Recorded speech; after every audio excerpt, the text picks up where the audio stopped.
अस्सलाम वालेकुम। आज की इस वीडियो में मैं आपको एक न्यू एआई टूल के बारे में बताऊंगा कि वो क्या है, उसकी क्या पावर है। आप सबसे पहले इस प्रेजेंटेशन को देखें। See it's very colourful, interactive and engaging, और ये सब एआई के ज़रिए डेवलप की है। यहाँ पर आप गेम देख सकते हैं। यहाँ पे गेम डेवलप की है, 4 बॉक्सेस हैं। इसके अंदर आपने रेलेवेंट जो चीज़ें हैं वो आपने ड्रैग एंड ड्रॉप करनी है।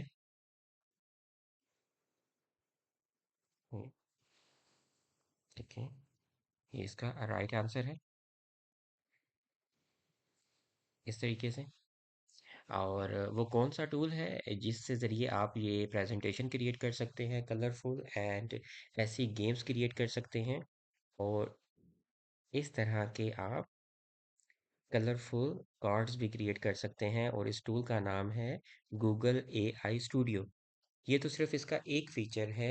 It has a lot of features. अगर आपने सिर्फ एक टूल सीखना है, मिसाल के तौर पे आर्टिफिशियल इंटेलिजेंस का, जनरेटिव एआई का, और वो जो टूल अगर आप सीखना चाह रहे हैं 2026 के अंदर, और वो है गूगल एआई स्टूडियो। अगर आपने सिर्फ इस एक एआई टूल को सीख लिया तो फिर आप चैट जीपीटी, जेमिनाई, क्लॉड और अदर जो एआई टूल्स हैं आपको सीखने की नीड नहीं है। It is a complete package, और ये गूगल की तरफ से है। इट्स कंप्लीटली फ्री, और it has a lot of features. हम जैसे जैसे इस कोर्स में आगे जाएंगे तो आप को इसके जो फीचर्स के बारे में डिटेल्स में मैं बताऊंगा। ये जस्ट सिर्फ ओवरव्यू वीडियो थी ताकि आपको पता चल सके कि गूगल एआई स्टूडियो की क्या पावर है। Thank you so much for watching this video.